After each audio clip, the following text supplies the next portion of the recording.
Pine Ridge est aujourd'hui un véritable désert gastronomique. Il est quasiment impossible de trouver dans la réserve des légumes et des fruits frais. Tout est industriel. Avec pour conséquence une explosion démentielle des maladies cardiovasculaires et du diabète en particulier. Petit à petit, de plus en plus de gens sont prêts à nous parler. À commencer par Cheryl, qui vient de perdre son fils aîné, mort du diabète à seulement 37 ans. 8 personnes vivent dans cette maison, mais seule Cheryl a un emploi. En notre présence, elle veut rendre hommage à son fils et purifie sa maison de sauge brûlée, comme le faisaient ses ancêtres. Venez en bas avec moi, je vais vous montrer la chambre de mon fils. Il aurait souhaité que je fasse cela.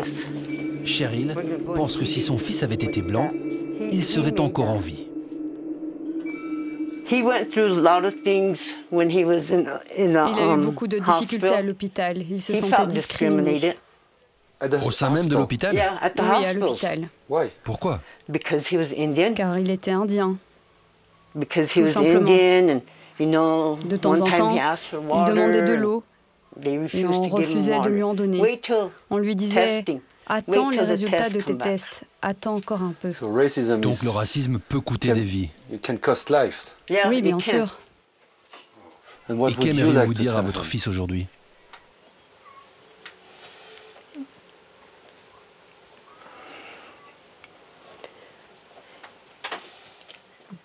Que je suis très fière de lui.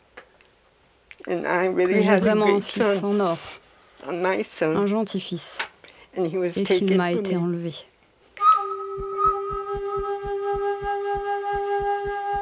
Avant de partir, Cheryl tient absolument à m'emmener sur la tombe de son fils enterré derrière sa maison. Dans ce cimetière de fortune, elle ne compte plus le nombre de ses proches partis beaucoup trop tôt. Toute ma famille est enterrée ici. Mon frère, ma sœur, mes neveux. Quand on est un Indien, on est juste un numéro.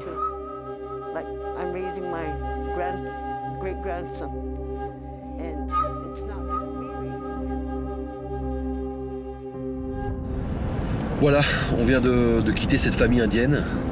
On est partagé entre deux sentiments. D'abord, le choc de ce qu'on a vu, mais aussi une forme de malaise.